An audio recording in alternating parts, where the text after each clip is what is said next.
Magandang araw mga kapuso. Ito po ang mga ganap na dapat po natin abangan mamaya dito lamang po sa Lilet Matias Attorney at Law.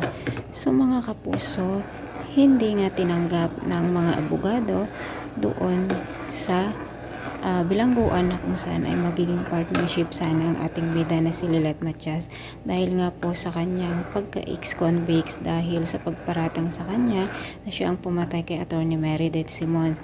Sa ngayon nga rin po ay patuloy na nagpapaimbestiga sila Attorney Delian upang sa ganun ay mahanap kung sino nga ba talaga ang tunay na kriminal ang pumatay sa kanilang anak kay Attorney Meredith at kay Evelyn. Masayang masaya naman si Patricia dahil nga nagtagumpay siya sa kanyang mga masasamang plano lalo pat bumalik na si Ramir sa kanilang bahay. Samantala mga kapuso, kaarawan nga po nitong si Kurt at inibitahan nga po niya si Lilet, ngunit hindi maganda ang mga salita na binitiwan ng kanyang kapatid sa hapagkainan.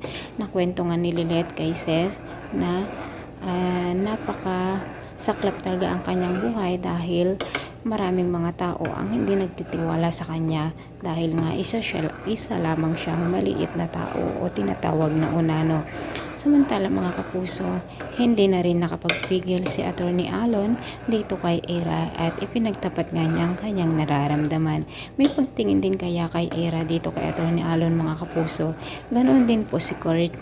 Nagtapat na nga po siya dito sa ating bida at abangan po natin ang kilig moment na magaganap dito sa Lilet Matias Attorney at Law at kung ano na namang masamang balak ang isusunod ni Lilet o ni Patricia para mawala si Lilet sa kanilang buhay. Maraming salamat po.